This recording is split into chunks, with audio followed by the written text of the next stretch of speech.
नमस्कार। दिन भर की खबरों का हर अपडेट और फॉलो अप लेकर मैं हाजिर हूं आपके साथ दीपशिखा सिंह। खबरों की खबर या फिर खबरों पर असर, हमारे संवाददाता खबरों के पीछे दौड़ते हैं दिन भर। ग्राउंड जीरो से सीधी खबर बताएंगे जनता रिपोर्टर्स। संसद के सत्र के दौरान हर मंगलवार को होने वाली बीजेपी संसदीय दल की बैठक पहली बार संसद परिसर के बाहर हुई। इस बैठक में प्रधानमंत्री नरेंद्र मोदी ने सांसदों को कड़ी नसीहत दी। प्रधानमंत्री नरेंद्र मोदी ने कहा कि सदन से सांसदों की अनुपस्थिति सही नहीं है। उन्होंने कहा कि बार बार एक बात को दोहराना भी गलत है। सांसदों को खुद को समय से बदल लेना चाहिए, अन्यथा आने वाला समय उन्हें बदल देगा। अब देखना ये होगा कि प्रधानमंत्री नरेंद्र मोदी की इस कड़ी नसीहत के बाद सांसद खुद को बदलते हैं या समय सांसदों को बदलता है।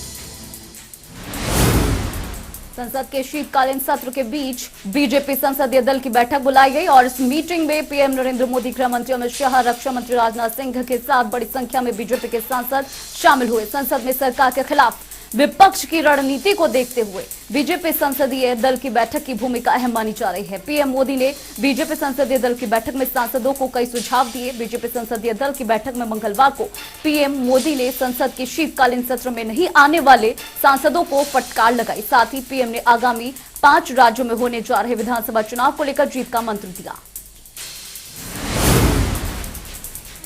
किसानों के मुद्दे पर विपक्ष लगातार सरकार पर हमलावर है। इस बीच कांग्रेस नेता राहुल गांधी ने लोकसभा में कृषि कानूनों के खिलाफ जारी आंदोलन में मरने वाले किसानों के लिए मुआवजे की मांग की।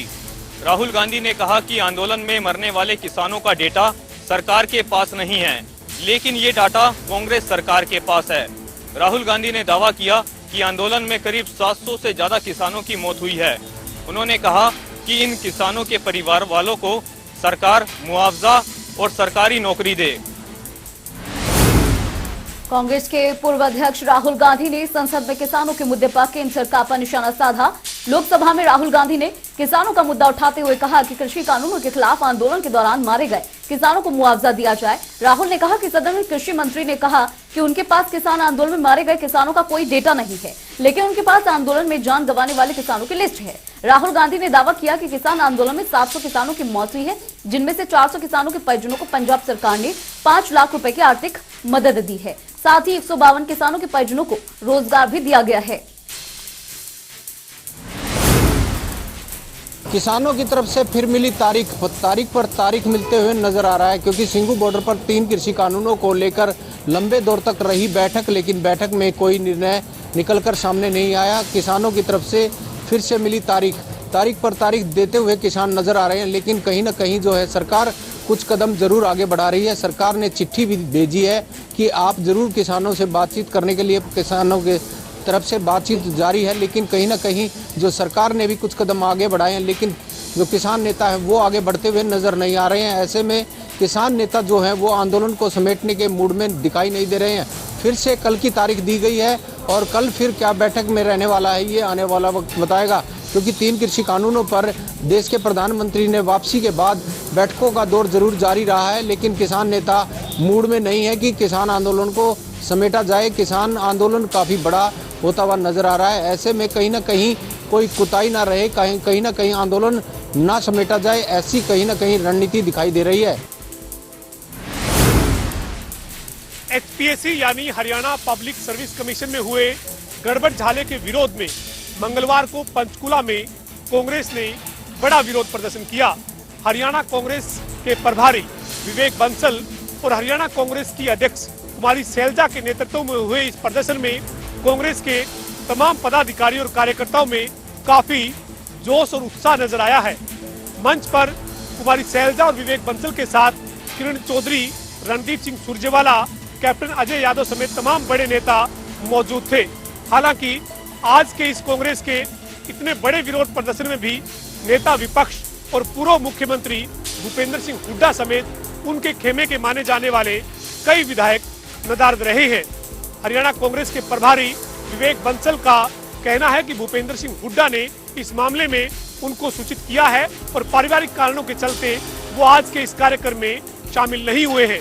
इसके साथ ही हरियाणा कांग्रेस की अध्यक्ष कुमारी सैलजा, किरण चौधरी, रणदीप सुरजेवाला और विवेक बंसल ने गठबंधन सरकार से हरियाणा कर्मचारी चयन आयोग और हरियाणा लोक सेवा आयोग को बर्खास्त करके इस मामले की निष्पक्ष जांच की मांग की है। कांग्रेस का बड़ा विरोध प्रदर्शन रहा है और कांग्रेस के तमाम विधायक भी यहाँ पर जुटे हैं, लेकिन इसके बावजूद भूपेंद्र सिंह हुड्डा और उनके खेमे के माने जाने वाले कई विधायक आज के इस इतने बड़े विरोध प्रदर्शन में भी नजर नहीं आए हैं। खोरडा के आह्वान पर देश भर के रेजिडेंट डॉक्टर हड़ताल पर चले गए हैं। हालांकि रेजिडेंट डॉक्टरों को हड़ताल पर जाने से रोहतक पीजीआई के मरीजों को काफी दिक्कतों का सामना करना पड़ रहा है। रोहतक पीजीआई में 450 के करीबन रेजिडेंट डॉक्टर हैं, जो कि लगातार ओपीडी के अलावा अन्य कार्य भी करते हैं। लेकिन रेजिडेंट डॉक्टरों को हड़ताल पर जाने के बाद अब सीनियर डॉक्टरों ने कमान संभाल रही है और लगातार मरीजों को चेक किया जा रहा है। लेकिन रोहतक पीजीआई में 6 से 7 हजार के करीबन हर रोज मरीज ओपीडी के लिए आते हैं। सीनियर डॉक्टरों पर काफी भार पड़ गया है, जिसके कारण मरीजों की व्यवस्थाएं चरमरा गई हैं। मरीजों का कहना है कि वह दूर दराज से इलाज करवाने के लिए रोहतक पीजीआई में पहुंचते हैं, लेकिन उसके बाद यहाँ पर आकर देखते हैं तो डॉक्टर हड़ताल पर गए हुए हैं, लेकिन उनका इलाज सही तरीके से नहीं होता। इसके अलावा जो है वार्डों में भी कुछ मरीज भर्ती हैं, जिसका इलाज सही तरीके से न होने के कारण मरीज नाराज दिखाई दे रहे हैं। केंद्रीय संसदीय कार्य मंत्री प्रहलाद जोशी ने बताया कि प्रधानमंत्री ने 14 दिसंबर को बीजेपी के सभी जिला अध्यक्ष और मंडल अध्यक्ष की बैठक बुलाई है। ये बैठक काशी में होगी। साथ ही उन्होंने बताया कि इस बैठक को लेकर प्रधानमंत्री ने कई दिशा निर्देश दिए हैं, जिसमें उन्होंने कहा है कि 5 राज्यों के चुनाव को लेकर सभी सांसद पार्टी को जिताने का काम किया जाएगा। साथ ही सभी कार्यक्रमों में शामिल होने की कोशिश करें। केंद्रीय संसदीय कार्य मंत्री प्रहलाद जोशी ने बताया कि पीएम मोदी ने 14 दिसंबर को भाजपा के जिला और मंडल अध्यक्षों की बैठक बुलाई है। ये बैठक काशी में होगी और बताया गया है कि बैठक के दौरान प्रधानमंत्री ने कई दिशा निर्देश भी जारी किए। साथ ही पीएम मोदी ने कहा कि 5 राज्यों के चुनाव को लेकर सभी सांसद पार्टी को जीतने के लिए काम कर रहे हैं। साथ ही पार्टी के हर कार्यक्रम में शामिल होने की भी कोशिश करें। सोनीपत में सुभाष चौक जो है नशे का अड्डा बना हुआ है, जहां 200 मीटर की दूरी पर सिविल लाइन थाना है और थाना इस प्रकार तमाशबीन बना हुआ है कि लोग जो हैं गाड़ियों में जमकर जाम छलकते हैं। यहाँ तक कि बहन बेटियों का गुजरना भी यहाँ से मुश्किल हो गया है। दूसरा, यहाँ पर जाम लग जाता है, जिसके कारण काफ़ी परेशानी हो सकती है। जब हमने यहाँ संबंधित थाना में आकर पुलिस से बातचीत करनी चाहिए तो पुलिस जो है कहीं ना कहीं बस्ती भी नज़र आ रही है। देर रात भी हमने बातचीत करने की कोशिश की तो कहीं अन्य इन्वेस्टिगेशन में बिजी होने की बात जो है पुलिस द्वारा बताई गई। लेकिन अभी भी हम यहाँ सुबह पहुँचे हैं, लेकिन किसी भी प्रकार की जानकारी हमें मुहैया नहीं कराई गई। राजधानी दिल्ली में इस बार प्रदूषण का स्तर कम होने का नाम नहीं ले रहा है। पूरे नवंबर में एक भी दिन ऐसा नहीं रहा जब वायु गुणवत्ता सूचकांक 200 अंक से नीचे की श्रेणी में रहा हो। वहीं दिसंबर महीने में भी वायु गुणवत्ता का यही रुख है। मौसम विभाग के मुताबिक अगले 3 दिनों के बीच हवा की गति 4 किलोमीटर प्रति घंटे तक चलने के आसार हैं, जिसके चलते प्रदूषक कणों का बिखराव भी धीमा होने की आशंका है। बता दें कि लगातार प्रदूषण लोगों के लिए खतरा बनता जा रहा है। दम घोटू हवा से लोग काफी परेशान हैं। यहां आपको बता दें कि लोगों को सांस लेने में दिक्कत का सामना करना पड़ रहा है।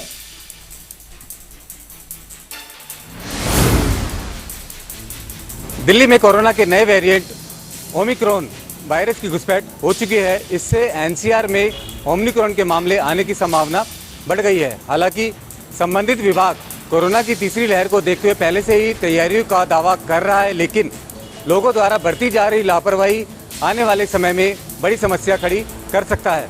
बल्लभगढ़ शहर की बात करें तो यहाँ सोशल डिस्टेंसिंग पूरे तरीके से खत्म होता नजर आ रहा है। हालांकि स्थानीय प्रशासन व पुलिस विभाग लगातार चालान करते हुए जनता को जागरूक कर रहे हैं। बावजूद इसके स्थानीय लोग सोशल डिस्टेंस को भूलकर बिना मास्क लगाए लापरवाही बरतते हुए नजर आ रहे हैं। ऐसे में यह वायरस किस किस तक पहुंच सकता है, इसका अंदाजा लगाना भी मुश्किल है।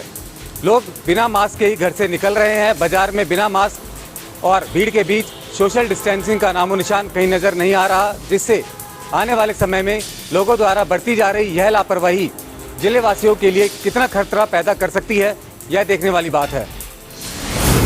ओमिक्रॉन को लेकर के ना देश के साथ साथ प्रदेश में भी हाई अलर्ट जारी किया गया है और खुद जो है गृह मंत्री ने जो है स्वास्थ्य मंत्री भी हैं अनिल जी, उनके द्वारा सभी कमिश्नर्स को और पुलिस अधीक्षक को लिखित आदेश दिए गए हैं। मास्क जरूरी है और 2 गज की दूरी है, इसकी अनुपालना करवाएं।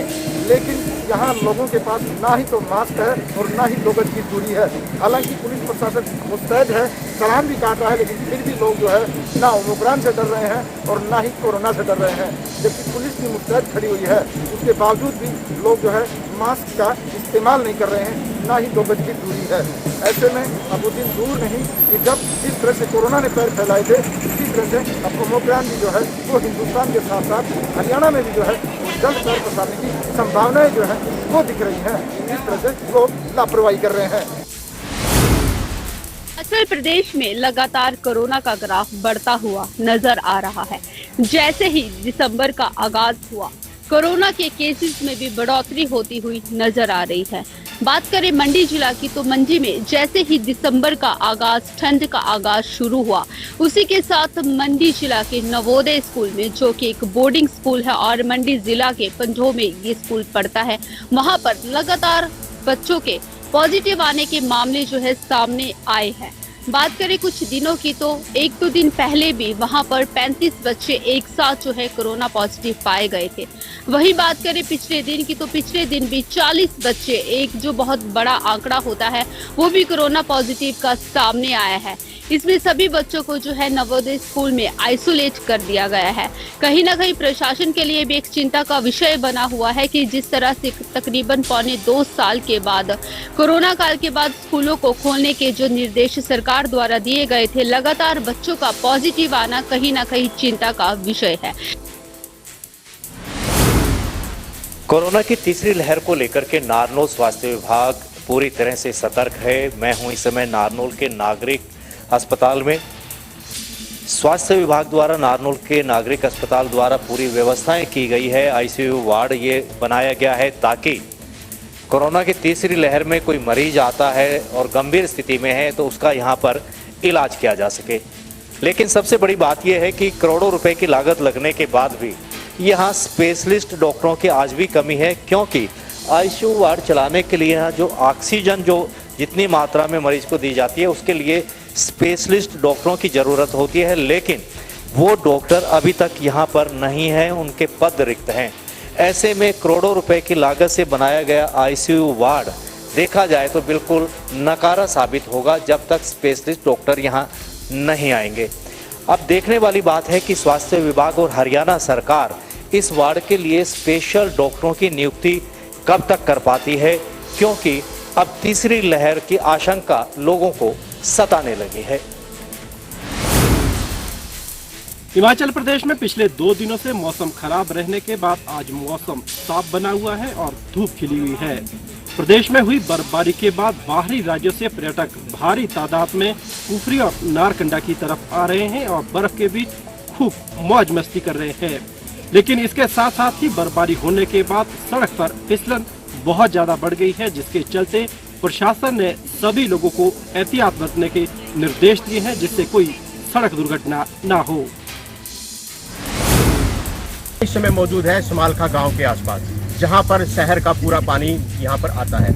यहां पर गंदा पानी जो है वो ओवरफ्लो हो चुका है और सारा पानी जो है वो खेतों की तरफ जा रहा है, जिससे किसानों को रात भर रखवाली करनी पड़ रही है। यहाँ पर किसानों ने प्रशासन के खिलाफ जमकर नारेबाजी की। मौके पर एसडीएम अश्विनी मलिक पहुंचे हैं, जिन्होंने किसानों को आश्वासन दिया है कि वे जल्द ही नहरी विभाग के एक्शन से बात करेंगे और समस्या का समाधान करवाएंगे। वहीं जब किसानों से हमने बात की तो उन्होंने बताया कि यहाँ पर लगभग 50 एकड़ जमीन जो है गंदे पानी के आसपास है, जिससे कई एकड़ फसल हमारी खराब भी हो चुकी है, जिसमें गेहूं और अन्य सब्जियां उगाई गई है। अगर जल्द ही किसानों की यहाँ पर समस्या का समाधान नहीं किया गया तो किसान को बहुत भारी हानि हो सकती है। बाप बेटी के रिश्ते को कलंकित करने वाले सौतेले पिता को कोर्ट ने सुनाई कड़ी सजा। यमुनानगर की फास्ट ट्रैक कोर्ट ने सजा सुनाते हुए आरोपी पिता को जहां आजीवन कारावास की सजा सुनाई, साथ ही 60,000 रुपए का जुर्माना भी लगाया है। मार्च 2019 के अंदर एक मामला सामने आया था, जिसमें एक बच्ची द्वारा जो एक शिकायत अपनी पड़ोसी को की गई थी और बताया गया था कि किस प्रकार से उसके सौतेले पिता उसके साथ शारीरिक शोषण करता है, जिसके बाद ये मामला बाल जिला संरक्षण के पास पहुंचा और उसके बाद चाइल्ड लाइन और बाल कल्याण समिति के समक्ष इस पूरे मामले को रखा गया और उसके बाद इस मामले के अंदर एफआईआर दर्ज करवाई गई थी। इस मामले के अंदर कोर्ट ने जो कड़ी सजा सुनाई है, इसको लेकर जो बाल संरक्षण के लीगल अधिकारी हैं और जो दूसरे लोग हैं, उनका यह कहना है कि कोर्ट ने इसमें कड़ी सजा सुनाते हुए समाज को भी ये संदेश निर्देश दिया है कि इस प्रकार से घिनौना काम करने वालों के लिए पोस्को एक्ट और इस प्रकार की जो विभिन्न धाराएं हैं उसके अंदर कड़ी सजा का प्रावधान है। और उन्होंने कहा कि जिस प्रकार का ये मामला था, कहीं ना कहीं जो बेटी और बाप और बेटी का एक रिश्ता है, पवित्र रिश्ता है, वो भी कहीं ना कहीं कलंकित हुआ। और समाज के अंदर जहाँ सबसे ज़्यादा बेटियां महबूस घर के अंदर रहती हैं, लेकिन यहाँ पर ये जो मामला सामने आया तो इससे ये भी हुआ कि बच्चियाँ जो है घर के अंदर भी सुरक्षित नहीं है। इसी मामले के अंदर ये कड़ी सजा सुनाई गई है। भिवानी लोहारू मार्ग पर आज एक स्कूल बस व रोडवेज की बस में भिड़ंत हो गई। धुंध के कारण विजिबिलिटी लो होने के कारण ये घटना घटित हुई। आपको बता दें कि इस घटना के अंदर लगभग 2 दर्जन से अधिक लोग गंभीर रूप से घायल हो गए, जिन्हें भिवानी की चौधरी बंसीलाल हॉस्पिटल के अंदर भर्ती करवाया गया। भिवानी के चौधरी बंसीलाल हॉस्पिटल के अंदर इलाज के दौरान पीएमओ डॉक्टर मंजू कादयान का कहना था कि सभी की हालत सही है, स्थिर है। उनका कहना था कि किसी भी प्रकार की कोई दिक्कत नहीं है और प्राथमिक उपचार के दौरान के बाद उन्हें छुट्टी दे दी जाएगी। फतेहाबाद में इन दिनों सरकारी कार्यालयों में कर्मचारियों की लापरवाही का मामला सामने आया है। लोगों का कहना है कि वे जब भी अपने काम के लिए लघु सचिवालय आते हैं तो कर्मचारी अपनी सीटों पर नजर नहीं आते। जब भी वह कार्यालय में अपने काम के लिए आते हैं तो उनकी सीटों या दफ्तरों में आवारा कुत्ते ही घूमते नजर आते हैं। इसको लेकर लोगों ने कई बार उच्च अधिकारियों से शिकायत भी की है, लेकिन अब तक इन अधिकारियों के खिलाफ कोई भी कार्रवाई नहीं हुई। अब देखना ये होगा कि जिला प्रशासन इन लापरवाह कर्मचारियों के खिलाफ कब तक संज्ञान लेता है। कोरोना वायरस के बाद अब ओमिक्रॉन का डर लोगों के मन में लगातार बैठता जा रहा है। पहले कोरोना वायरस से देश में हाहाकार मचा था, तो वहीं अब ओमिक्रॉन के डर से लोग घर से बाहर निकलने से कतरा रहे हैं। देश में अब तक ओमिक्रॉन के 20 से ज्यादा केस हो चुके हैं, तो वहीं राज्य सरकार और केंद्र सरकार की तरफ से तर्क यही दिया जा रहा है, सरकार पूरी तरीके से तैयार है और इस खतरनाक नए वेरिएंट से निपटने के लिए पूरी तैयारी की जा चुकी है। लेकिन डॉक्टर्स और वैज्ञानिकों का माने तो ये तीसरी लहर की दस्तक दे सकता है। अगर जल्द ही इस पर काबू नहीं पाया गया तो आने वाले परिणाम घातक होंगे।